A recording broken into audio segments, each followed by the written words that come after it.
ভারতীয় বিমান বাহিনীর একটি জাগুয়ার যুদ্ধ বিমান বিধ্বস্ত হয়ে 2 পাইলট নিহত হন। ভারতীয় সংবাদ মাধ্যম এনডিটিভি ও সংবাদ সংস্থা এনআই এর তথ্য অনুযায়ী বুধবার স্থানীয় সময় দুপুর 1:25 রাজস্থানের চুরু জেলার বানুদা গ্রামে এ দুর্ঘটনা ঘটে।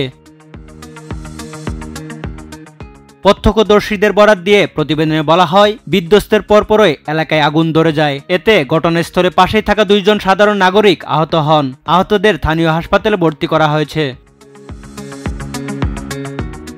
ভারতীয় প্রতিরক্ষা সূত্রগুলো জানায়, বিমানটি ছিল একটি টুইন স্টার জাগুয়ার, অর্থাৎ এতে 2 জন পাইলট বসার ব্যবস্থা ছিল। বিমানটি রাজস্থানের সুতারগড় বিমান ঘাঁটি থেকে উড্ডয়ন করেছিল।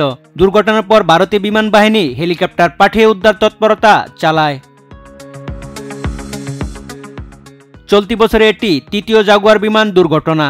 এর আগে 7 মার্চ হরিয়ানার পঞ্চকুলা এবং 2 এপ্রিল গুজরাটের জামনগড়ের কাছে আরও 2টি জাগুয়ার বিমান বিধ্বস্ত হয়েছিল।